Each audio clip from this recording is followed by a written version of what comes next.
This is Audible.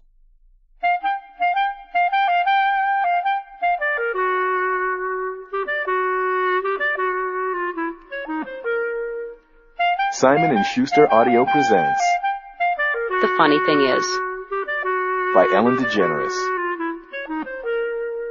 Read by the author.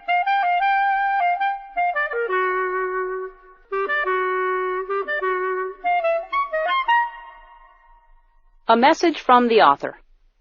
Hello, and welcome to my new book. Please make yourself at home while you're listening to it. Take off your shoes, loosen your pants, make those funny at-home faces that we all do. Be comfortable. On the other hand, if you're listening to this in a more public place, a plane, a train, and a juror's box during a trial, it might serve you better to be a little less comfortable. But wherever you're listening to this book, please remember to turn off your cell phone and that the taking of flash photographs is strictly forbidden. Now, you may want to know why I'm writing this book. Well, there are a number of very good reasons, most of which I forgot the moment I sat down to write. I have a vague recollection of losing a bet to Al Roker, so that may be one of the reasons. Also, I don't have anything to do for a year as I wait to start my new talk show. People have suggested that I enjoy the time off. I'll be wishing for this next year. Different people, not the same ones, have also suggested I read books. The fact is, I'd rather write a book than read a book. It's like reading, only you get paid for it. Otherwise, it has all the same elements. I don't know what's on the next page. It's suspenseful, yet I can control where it goes. It's like interactive reading. Besides, I've already read books. A lot of them. Well, definitely more than 7. One thing that you should know if you ever get tired of reading books and decide to write one on your own, I would suggest doing this only, and I mean only, after you finish this book. Writing a book is hard work. You can't just sit there staring at the computer screen and wait for words to magically appear. Believe me, I tried doing that for 5 months and I didn't get a single word. Suddenly all this talk of writing a book is making me feel overwhelmed. I need to take a break. Excuse me. Okay, I'm back. I went to brush my teeth. Just 3 of them. I never do all at once. That, by the way, is an excellent way to pass the time. Hygiene is important anyway, as we all know, so take your time and brush. Then floss. Flossing is key. You must floss. Don't even think for a second that you can get away with not flossing. Always floss. I can't stress it enough. If you get nothing else from this book, I hope you not only think to yourself, I must floss, but pass it along to loved ones and acquaintances. Floss, floss, floss. Now, what was I saying? Oh yes, why another book? Seriously, why? There's so many books already. What could I possibly have to say that needs to be read by millions, or at least hundreds of people? Perhaps you're listening to this to get never-before-revealed insights into who I am as a person.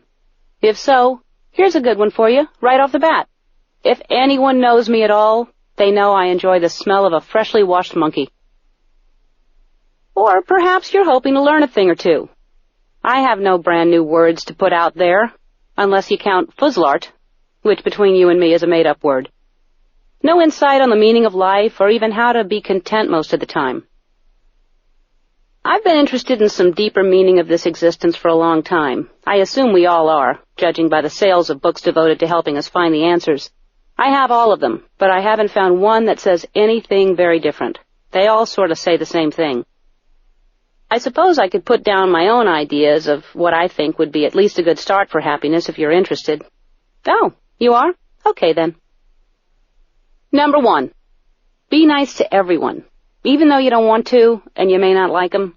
Be kind, friendly, respectful, even if they're not nice to you. That way you're not dragged down to their level. Also, there's nothing that annoys arrogant jerks more than people being nice to them. Number 2. Floss. Every day, floss. As discussed, in addition to aforementioned perks, it encourages healthy gums and makes your teeth feel secure when they're eating something difficult like apples or corn on the cob. Number 3. Try to have some quiet time every day. I know it's hard, don't tell me.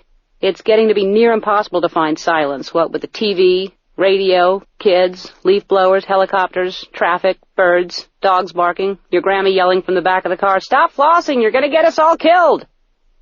But try to put time aside to listen to you. It's easy to forget what you want, who you are, with all the noise.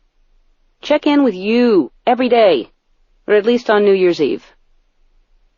Number 4, exercise. Any form of movement will do. Stretching keeps you limber, young, and energized. My favorite exercise is walking a block and a half to the corner store to buy fudge. Then I call a cab to get back home. There's never a need to overdo anything. Number 5, drink lots of water. I can't function unless I drink a lot of water. My favorite way to drink water is to put it in a tray, make ice cubes, then put one of those cubes into a big old glass of scotch. Let's have some now, shall we? Thinking back, a good thing to do while drinking scotch, I knew I wanted to write this book because I've always loved writing, especially cursive. It's so pretty, all the loops and whatnot. I thought about having this entire book printed in capital letters, so as the narrator, it would seem like I'm shouting the whole time. I like the idea of me shouting inside other people's heads. It makes me feel powerful. You know, it's hard work to write a book. I can't tell you how many times I really get going on an idea, then my quill breaks, or I spill ink all over my writing tunic. No wonder I drink so much. Then I get so drunk I can barely feed the baby. That's what I call myself when I'm drunk, the baby. Okay, I'm putting the drink down. Back to the happiness list. Number 6. Know you are special. How do you know that? Because you bought this audiobook. You are already 2 steps ahead of the losers who didn't buy this audiobook. They aren't special. When they finally do buy this audiobook, then they too will be special because they have chosen this audiobook, but you will still be 2 or 3 or even more steps ahead. But know when you buy this audiobook, you're ahead.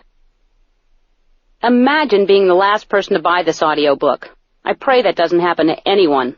If word keeps spreading about the magical powers of this book, the joy it gives, the wonders, the life-affirming, the life-changing results of listening to this book, no one will ever be the last. It will be sold forever and ever.